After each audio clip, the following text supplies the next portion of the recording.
ఇప్పుడు మీడియాలో hot topic అయి కూర్చున్న విషయం ఏంటంటే కాజల్ శుక్రవారం సెట్స్ లో మెగాస్టార్ చిరంజీవిని కలిసి 150 సినిమా చేయడానికి అంగీకారం తెలిపింది అంటూ ఒక టాప్ న్యూస్ పేపర్ ప్రచురించిన విషయం గురించే.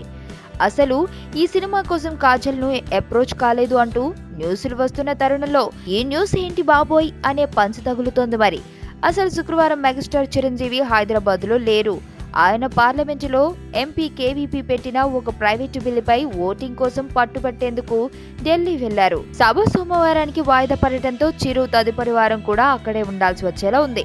అలాంటప్పుడు కాజల్ ఇంతకీ ఎవరిని కలిసినట్లు?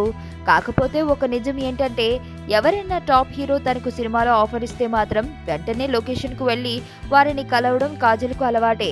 గతంలో సర్దార్ గబ్బర్ సింగ్ సినిమాలో హీరోయిన్ గా ఆఫర్ ఇవ్వగానే లొకేషన్ లో పవన్ కళ్యాణ్ ను కూడా ఇలాగే కలిసింది అమ్మడు. ఇంతకీ మెగాస్టార్ చిరు తన కొడుకుతో 4 సార్లు జత కట్టిన హీరోయిన్ తో పనిచేయడానికి రెడీగా ఉన్నారా? ప్రేమ అంటే బబ్లుగం లాంటిది. ఫస్ట్ తీయ ఉంటది, తర్వాత సప్పగా అవుతుంది.